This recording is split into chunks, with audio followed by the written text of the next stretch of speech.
Welcome to the Great Detectives of Old Time Radio from Boise, Idaho. This is your host, Adam Graham. If you have a comment, email it to me, box13@greatdetectives.net. Follow us on Twitter at Radio Detectives and become one of our friends on Facebook. Facebook.com/Radio Detectives. Today's program is brought to you in part by the financial support of our listeners. You can support the show on an ongoing basis at patreon.greatdetectives.net. You can also send a one-time donation to support.greatdetectives.net and donate to us via PayPal or Zelle. Now, I do want to mention that we still have replica ID badges. These are badges featuring characters from the TV show. They're plastic picture IDs of Joe Friday, Frank Smith, Bill Gannon, Officer Reed, and Officer Malloy from Adam 12. If you send along a donation of $50 or more, I'll be happy to send you one of them. Just let me know which one you would like. It's all on a first-come, first-served basis. You can also mail in a donation to P.O. Box 15913, Boise, Idaho 83715. Also, over at greatdetectives.net this weekend, check out my review of Time Bomb. It's a novel, and it features not only the Hardy Boys, but Tom Swift. Is it any good? Check out my review and find out. And you can get all of my reviews automatically delivered to your Kindle. You can try that service out free for 2 weeks. Just go to The Great Detectives of Old Time Radio in the Kindle store. Now it's time for today's episode of Dragnet. Original air date November the 9th, 1952. And this one is The Big Dive.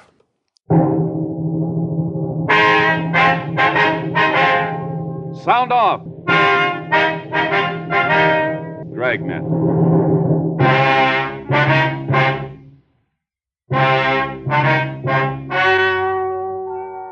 Ladies and gentlemen, the story you are about to hear is true. The names have been changed to protect the innocent.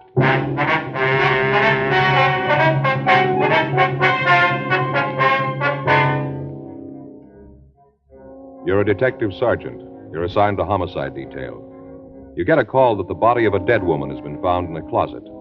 There are no leads to her identification. The identity of the killer is unknown. Your job? Investigate.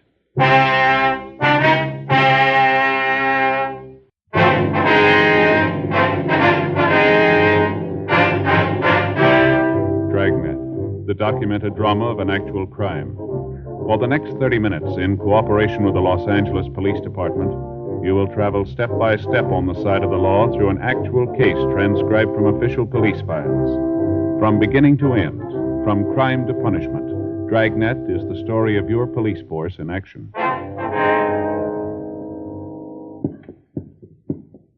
It was Thursday, April 17th. It was warm in Los Angeles. We were working the day watch out of homicide detail. My partner's Frank Smith. The boss is Thad Brown, chief of detectives. My name's Friday. It was 11:36 a.m. when we got to the Greenleaf Apartment Hotel. Apartment 406. Yes? Police officers, ma'am. Oh, yes, come in. Thank you. This is my partner, Frank Smith. My name's Friday. How'd you do? How do you do, ma'am? I'm Lorraine Holden. I'm the one who called you. Terrible thing, just terrible. Yes, Miss Holden. If you just tell us what happened, if you could. Well, Georgia, she's a maid. Well, Georgia was cleaning up in here. She'd finished the apartment, and then she thought she'd check the coat closet right here. Mm-hmm. She opened the door, and there she was on the floor. Ma'am? Dead woman. You can see for yourself. She's right there on the floor. Just terrible. Where's this Georgia now, Mrs. Holden? She's downstairs in my place. She's pretty broken up. Must have been a terrible shock to her. She let out a scream that must have had half the neighborhood on edge. I live down on the second floor in the rear. I thought at first it's something that happened to Georgia. Oh, that girl's got a powerful set of lungs. Yes, ma'am. Who rented this apartment from you? I knew you'd ask that. I've got the receipt book right here on my apron. Just a minute. All right. I put a pencil on the page. Let's see. Yes, here it is. Raymond Bartley. That's what he said. Bartley. You know where this Bartley is now? No, I don't. And that's another weird one. You know what I mean. Ma'am? Well, look in the closets. Look around the places. None of his clothes. Nothing that'd even tell you he was still here. He's got another week to go on his rent. How's that, ma'am? Well, moved in a week ago. You can see here on the receipt, Wednesday, April 9th. Mm-hmm. Paid me 2 weeks in advance. Now, you look around this place, and it don't look like he's going to be around here anymore. Mm-hmm. Do you have any idea where he might be? Oh, not the slightest. Did he give you any indication that he was planning to move out? Not the slightest, no, sir. I don't even have an inkling. I'll call the coroner, Joe. Okay. Better get in touch with the crime lab, too. Have them come out. Okay. You mind if I use the phone, Mrs. Holden? Well, not at all. It's right there back in the hall. A little shelf on the wall. Thank you, ma'am. You think Mr. Bartley did it? Do you think he killed the woman? Well, we don't know, ma'am. Did Mr. Bartley rent this room by himself? What? I don't understand. Well, did he register as Mr. and Mrs.? Oh, no, sir. Just plain Raymond Bartley. Do you have any idea who the woman might be? Oh, not the slightest. I never saw her before Georgia screamed and I ran in here. Did you touch anything at all in the room here? No. Oh, I know how policemen work. I've heard all about that. Don't touch anything department. No, sir, I didn't touch anything. They're on the way, Joe. All right, fine. Miss Holden, have you ever seen the woman before? No, sir, I haven't. Never saw her before. Just took a quick glance. Terrible, just terrible what they did. Mm-hmm. Wonder if you could give us a description of Mr. Bartley. Well, that'd be kind of hard. Like I said, I don't pay a lot of attention to the people who live here. I just collect the rents and let it go at that. Once in a while, when George is sick, I come in and clean up. Those times I talk to him a little bit, but I'm not the nosy type. You know what I mean. Could you tell us about how tall Bartley is? Well, I have to think about that, too. I guess he was about as tall as you, maybe a little one way or the other. How much would you say he weighed? Well, he was kind of heavy-set little man. I guess he weighs about as much as my husband. That'd be 200 or so. How about his coloring? Would you know? Oh, there it goes again. I tell you, officers, I can't tell you too good. Mr. Bartley was kind of a crowd melter. I beg your pardon? A crowd melter. You put him in a crowd and he just melts away. You never pay any attention to him. You know what I mean. Yes, ma'am. Near as I can remember, he had kind of brown hair and blue eyes, I guess. Was there anything peculiar about him? Did he have any scars, any marks, anything at all about him that'd make you remember him, make him a little easier to... No, not a thing. How about the way he talked? Could you tell where he was from? No, he was just kind of an ordinary man, nothing special. When was the last time you saw Mr. Bartley? Well, let me see now. I think it was, yes, Monday night. He was coming in. I was just coming back from the grocery. It was about, 6:15. I said hello, and then he said the same hello, and then he went on upstairs, and I went to my apartment. That was the last time. Did Mr. Bartley have any close friends in the building, you know of? No, not that I can think of. Well, did he ever say where he worked or what he did for a living? No, not that I remember. Well, how about references? Did he have any? No, I didn't ask for any. You know if he drove a car? It seems so stupid. Seems like I don't know the answers to any of your questions. I don't know about if he drove a car or not. We don't have any garages in the building. He might have, and I wouldn't know it. I just didn't pay any attention. You know what I mean. Well, did he get any mail while he was here? Would you know that? No, sir, not a thing. All right. We'd like to talk to Georgia if we could. Sure, I'll ask her to come up here. Poor thing's so upset. It's terrible. It's the first time anything like this has happened to me. First time anything like this has happened in the place. I don't understand it. I never bothered the tenants, never caused them any trouble. I don't even know this Bartley. Why do you have to do a thing like this to me? Why me? Well, I don't know, ma'am. Why her?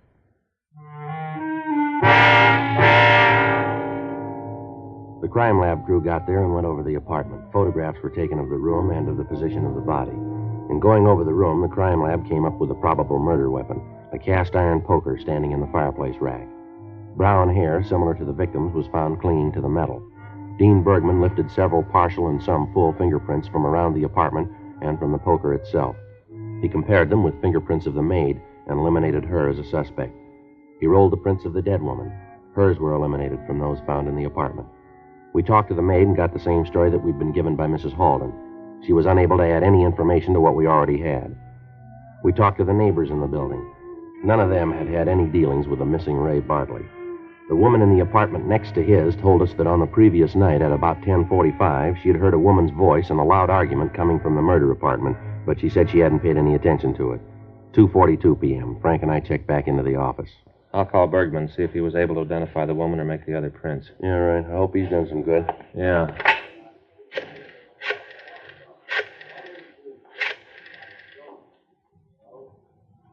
Dean Bergman, please. Hi, Dean. Frank Smith. Yeah, you been able to make those prints yet? Well, how about the ones in the poker? Yeah. Well, that's the way it goes, huh? Uh-huh. Right. Nothing on either the woman's or the ones he lifted from the poker. Well, that helps, doesn't it? He's sending them both on to Washington, see if they have anything. Yeah. Anything on him in R&I? Well, I called down there. They're checking him now. I can't understand it. What's that? Well, how you can rent an apartment to somebody and not know what he looks like. Well, like she said, the manager's probably minds her own business. Yeah, well, I get it. Homicide, Friday. Oh, yeah, Lee. Mm-hmm. How about laundry marks? Yeah, how about the poker? Yeah. Mm-hmm. Yeah, well, that figures, doesn't it? Yeah. Okay, Lee, thanks a lot. Anything? Well, he's pretty sure the poker was the murder weapon. Anything to identify the woman? No, not a thing. Whoever did this sure knew what he was doing. Removed everything that could possibly tell us who she was. That puts us in a good position. Yeah, an unidentified body and an unknown killer.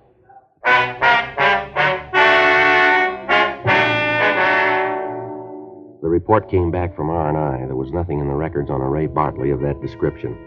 3 other teams of men were assigned to assist in the investigation. We talked with everybody in the neighborhood around the apartment building. None of the storekeepers had noticed the missing man. None of them could give us any further information. An APB was gotten out carrying the name and description that we'd obtained. An APB was also gotten out on the dead woman. We checked with missing persons detail for a possible missing report on the victim. They said they'd let us know. The newspapers gave us their help, and in the following editions, they carried pictures of the woman and requested that anyone knowing her identity should contact the police department immediately. 2 days passed. During this time, several people came in and said that they were sure that they knew the dead woman, but they were unable to identify her. Other leads were checked out, but led us nowhere. The manager and the maid came in and went through the mug books. No results. Monday, April 21st, 9:27 a.m. Friday? Yeah. Oh, hi, John. Hi, Frank. Hi, Johnny. You guys getting anywhere in this closet murder? No, not a thing. Well, I got a hunch. Maybe it won't go anywhere, but I thought you guys might want to check it out. What's that? We got a missing report from San Francisco a couple of weeks ago. Man up there said that his wife had come down here to see her sister. Said she never showed up. Yeah? We went out and talked to the sister. At the time, she wasn't too cooperative. You know, like she knew where her sister was all the time. I checked this description in the APB. Seems to me to match the description we got from both the husband and the sister. Yeah. Like I said, it's just a hunch, but I thought you might talk to this one. Might be able to come up with something. What's her name? Let's see. Allard, Myra Allard. Lives out in Hollywood Boulevard. You talk to her. See if you don't come up with the same thing we did. Yeah, what's that? She doesn't care if her sister's dead or alive. Frank and I drove out to see Mrs. Myra Allard. She told us that her sister had written and said that she'd be down for a visit. On the day that she was supposed to arrive, the sister had phoned and told Mrs. Allard that she wouldn't be out that day, but that she'd met some friends on the train and that they were all going out on a sightseeing tour of the city. In talking to her, we got the same impression that she'd given John St. John of missing persons detail. We asked her if she'd go with us to see if the dead woman might be her sister. At first, she appeared reluctant, but when we gave her a full description of the body, she agreed to accompany us. She looked at the dead woman and burst into tears. Half an hour later, after she recovered from the shock, we talked to her in the interrogation room at the city hall. It's Alice. There's no doubt about it. It's just terrible. My own sister dead. Now, if you try to take it easy, would you like another glass of water, Miss Allard? No, thank you. It's not just finding her dead. I guess I always knew that Alice would end up like this. I never wanted it this way, but I always knew it in my heart. How's that, man? Well, to understand that, you'd have to know Alice. She was a beautiful girl, a wonderful person. Mm-hmm. Now, you said that you heard from Alice when she got here in L.A., is that right? That's right. She called right after she got off the train. Mm-hmm. What'd she say to you then? Well, as I told you, she said that she'd met some friends on the train and they were going out to see the town. Did she say who these friends were? No, just said that they were going to pick up Ray and then go out in the town. Ray? Yes, Ray Fletcher. I tried to call him when Alice didn't show up, but there wasn't any answer at his apartment. Where does he live, ma'am? Out in Hollywood. I think it's on Selma someplace. I have the address. Mm-hmm. Who is this Fletcher? Well, that's something I'm not very proud of. Well, why is that, ma'am? Well, he's a friend of my husband. Well, not really a friend in the real sense of the word. Sort of an acquaintance. Mm-hmm. Well, why do you say that you're not very proud of it, ma'am? I don't understand. Well, I sort of feel that it's all my fault. Well, I still don't think I understand, ma'am. The divorce. Alice and Tom were on the verge of separating. Mm-hmm. Tom said that he'd come to just about the end of the line. Alice told me that they used to have terrible fights. Anyway, she was down here one time. Let me see, I think it was about 3 months ago. She was terribly depressed. Said that she and Tom had been fighting for several weeks. A couple of times he'd hit her. Can't understand it. I really can't. I told Alice I didn't believe it. Yes, ma'am. She showed me the bruises all across her back and shoulders. She said that one night they were going over the bills, and Tom just seemed to go crazy. Started to rant and rave about how much they were in debt. Of course, I knew why. I told Alice so. I said that it was her fault for driving him, always asking for something new, something else. Uh-huh. She said that she told Tom that if he couldn't afford to keep it the way she wanted to live, that then she'd just have to find somebody who could. That's when he hit her. She left that night to come down here. Terrible. I don't agree with her, but I don't think any man has the right to hit a woman. Yes, ma'am. Well, she moped around the house for a couple of days. Said about how she was never going back to him. I felt kind of sorry for her, even though I don't agree with her. After all, she was my sister. Yes, ma'am, we understand. Well, that night my husband came home, and he brought this Ray Fletcher with him. Met him down at the office. What'd you say, madam? Down at the office. Ray works for the same company. He's a steward on the ship that travels up coast from here to Washington. Anyway, my husband brought him home for dinner. Ray said that we should all go out to eat, so we did. We had dinner and a few drinks, and then Ray brought us home, and he and Alice went on. Alice didn't get in till almost 3:30 in the morning. I see. That night, Ray was here again. He and Alice went out that night, and for the next 4 nights in a row, every night out until all hours. I finally had a talk with her about it. Told her that I didn't think Tom would like it, and that I wouldn't have her doing things like that while she was under my roof. That's when she told me that she was going to divorce Tom, that she and Ray were going to get married. Uh-huh. I told her I thought she was crazy. She didn't know what she was doing, but there wasn't any talking to her.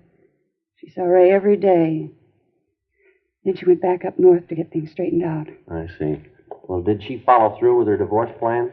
Well, as far as I know, she did. She wrote me and said that she talked to Tom about it and that they'd reached an agreement, that he'd let her have her freedom. Well, how did he seem to take all this?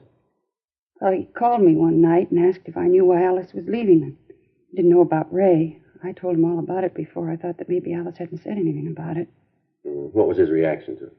I almost went crazy on the phone. Tom's a real jealous man. If he could have gotten through the phone wires, I think he'd have taken my head off. He screamed that I'd influenced his wife, that it was all my fault. Well, why didn't you tell the officers from Missing Persons all of this when they were out there, ma'am? I didn't want my husband to know about it. Then, too, I thought that it might be better if Tom didn't know where Alice was. But what he said, I thought it would be better if he never saw her again. What's that, ma'am? That night, we had the argument on the phone. He said that she'd never leave him. Mm-hmm. That he'd see her dead first.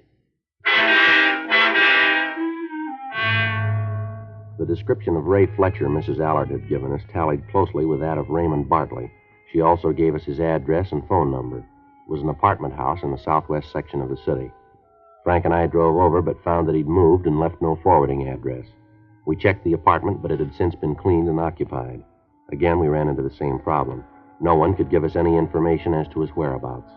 We went back to the city hall and ran the name Ray Fletcher through R&I. There was no record on anyone answering his description. We contacted the shipping line where he was employed, and they told us that they'd pull his employment record out of the files and call us back. We contacted the San Francisco Police Department, gave them the full details of the case, and had them check on the movements of the victim's husband, Tom Hudson, as a possible suspect. 4:52 p.m. Frank and I checked back into the city hall. Hudson sure got a motive. Yeah, well, we'll know more when we hear from the San Francisco Department, huh? Here we go. I'll check the book. Right. Anything?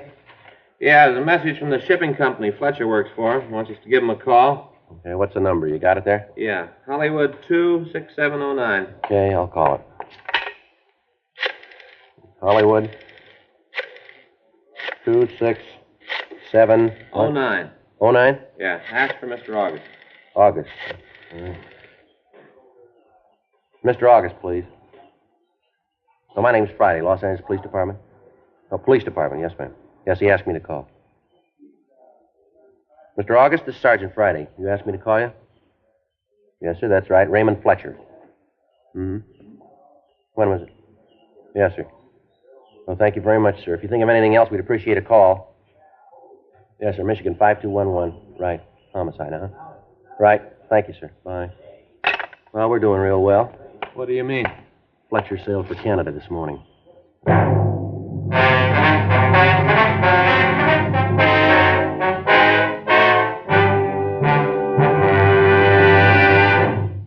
You are listening to Dragnet, the authentic story of your police force in action.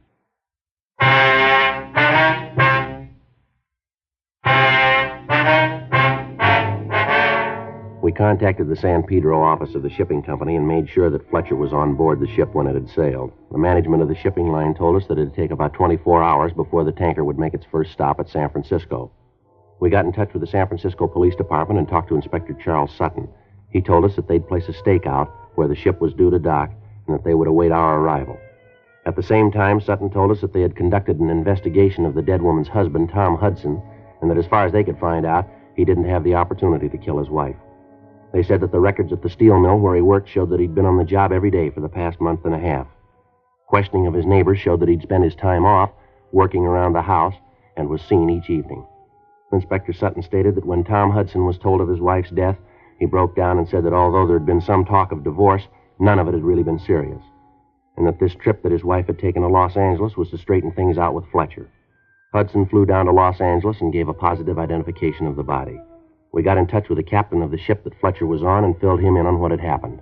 He told us that he'd placed the man under arrest and hold him in the ship's brig for us when they docked at San Francisco. Tuesday morning, 7:30 a.m., Frank and I checked out and flew up to San Francisco. We met with Inspector Sutton and Inspector Jules Zimmerman. They told us that the ship was expected to dock the following morning at 10:36 a.m. We were waiting when the gangplank was lowered.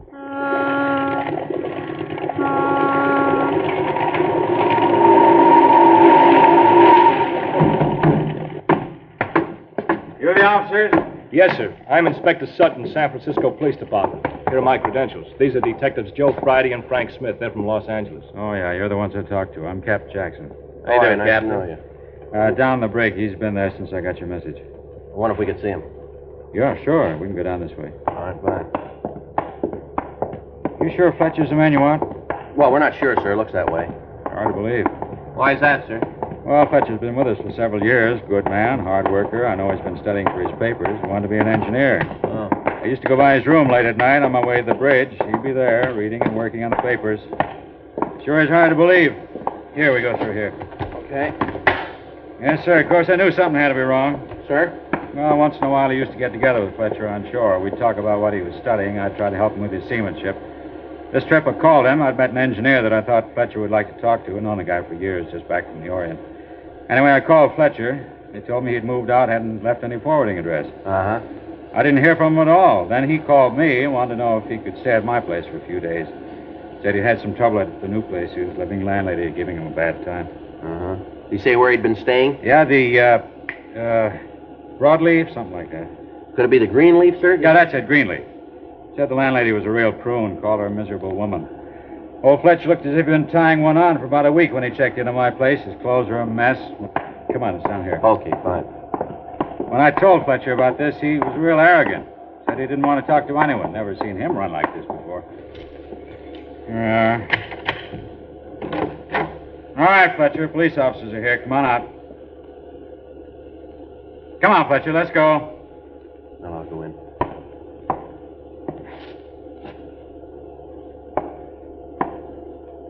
How about it, Joe?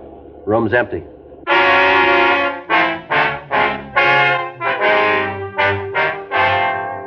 A blockade of the dock area was set up immediately in the event Fletcher had escaped from the ship. All officers in the area began a search. A search of the ship was started. A check of Fletcher's cabin turned up several letters from Alice Hudson. In the letters, she told Fletcher that she was going back to her husband. We talked to the members of the crew who had been in the vicinity of the brig. From one of them, we found that Fletcher had been in custody as the ship entered the harbor. On the floor of the brig, we found a small strip of metal that Fletcher had used to pick the lock of the door. The search of the ship went on. 11:47 a.m. One of the seamen found Fletcher's coat on the forward part of the deck. It had been wedged in behind a lifeboat chock. The search of the dock netted us nothing. All we could assume was that Fletcher had escaped from the brig, jumped overboard, and then tried to swim to shore. Inspector Sutton got in touch with Captain Cornelius Murphy, skipper of police boat D.A. White. Captain Murphy and his crew began a search of the bay from the dock area to Land's End. All police officers in the bay area were notified of the escape. Captain Jackson furnished us with a good snapshot of Fletcher. 7 hours passed. The search continued. Apparently, Fletcher had made good his escape. Wednesday morning, April 23rd, we got a report from an officer in the search party that the body of a man answering Fletcher's description had been found out near Seal Rocks near the Golden Gate. Sutton, Zimmerman, Frank, and I drove out to Land's End. We got out of the car and walked the rest of the way. Watch your step, Frank. Yeah. Every time one of those waves breaks, it makes this ledge like glass. Sutton? Yeah, Joe. You see anything yet? No. Wait a minute. I'll see if I can yell to Zimmerman. He can see it from there. Maybe he can tell us if we're getting close. Yeah. Zimmerman! How we doing? You hear what he's saying? Wind's carrying his voice away. He's waving his arms, pointing down below us. Now, wait a minute. Watch it, Joe. It's a long way down. Yeah, you don't have to tell me. See anything? Wait till after this next wave breaks. Yeah, there he is. You see? Wedged in down here? Yeah. It looks like him. Hard to be sure with all this water, though. Yeah, I'll go down a little further. Take it easy, Joe. Yeah. It'll take a minute. Watch it. I'm all right. How about it? Yeah, it's Fletcher. I'd better get the crew up here and pull him out. Yeah. Must have been carried this far by the current, huh? Yeah, that's right, Joe. They get mean this time of the year. Well, that does it, huh? Yeah, it looks that way. What's the matter, Joe? I was just thinking. Yeah? It's a rough way to die, isn't it? Sure is. You'd think he'd have known, wouldn't you, Joe? About those currents out there from Alcatraz to Angel Island. Some of the meanest currents in the world out there. Yeah, I know. You'd think a guy like Fletcher would have known better. Working on a ship, he should have known about that water. Well, maybe he did.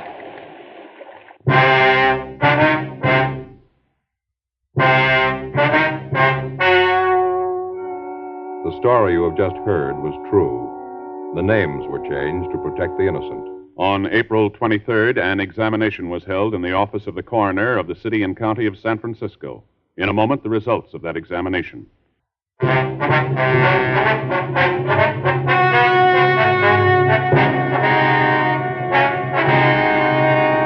Upon completion of the autopsy, the body was identified as Raymond S. Fletcher. The identification was made by his personal effects, fingerprints, and the personal identification of Captain James R. Jackson. Further investigation showed that the suspect had rented the apartment where the body was found and that he was guilty of the murder of Alice Hudson. His fingerprints were checked and found to be the same as those on the murder weapon.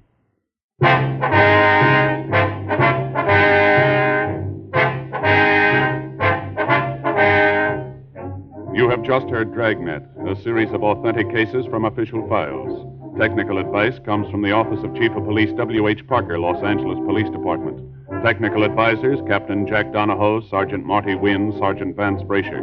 Heard tonight were Ben Alexander, June Whitley, Peter Leeds. Script by John Robinson. Music by Walter Schumann. Hal Gibney speaking.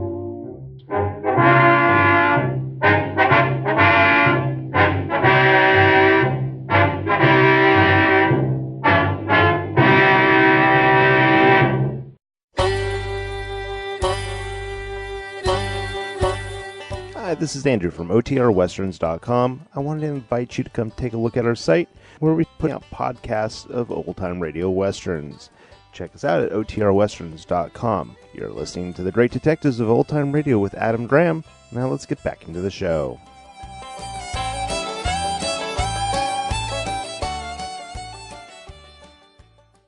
Welcome back. There were some nice touches in there that added some realism. I particularly liked what they did on the boat in just creating a nice little soundscape for the boat to come alive. And of course you have the realism of the solution, where even though the police know what happened to the suspect, they don't know what motivated him to do it, whether it was escape or suicide. The working detective in the long run probably doesn't matter much. But overall, a pretty solid episode. All right, listener comments and feedback time, and now we have a listener voicemail. Hi, Adam. This is Rob from Maine. I'm calling because I'm wanted to tell you that the Dragnet series that you have out, I'm a big fan of. I've been an old-time radio fan for almost 35 years, since I was a little kid, and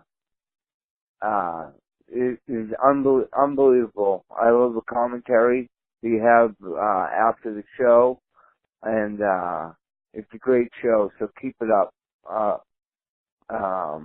I'll keep listening. All right, thank you. Thanks so much for the comment, Rob, and we'll definitely keep those programs coming your way. A reminder, you can send us a voicemail. Again, I caution this is not a technical support line, but if you have a comment on the show, you can call us 208-991-4783. That's 208-991-GREAT-D, 991-GR8-D as in David. All right, well, that will actually be all for today. Join us back here tomorrow. We have video theater, and we're going to watch the TV pilot for Nightbeat. And then Monday, join us for Nightbeat on the radio, and next Saturday, another episode of Dragnet. In the meantime, send your comments to box13@greatdetectives.net. Follow us on Twitter at Radio Detective. Check out our YouTube archive, youtube.greatdetectives.net. And you can always mail us. Adam Graham, P.O. Box 15913, Boise, Idaho 83715. That's Adam Graham, P.O. Box 15913, Boise, Idaho 83715. From Boise, Idaho, this is your host, Adam Graham, signing off.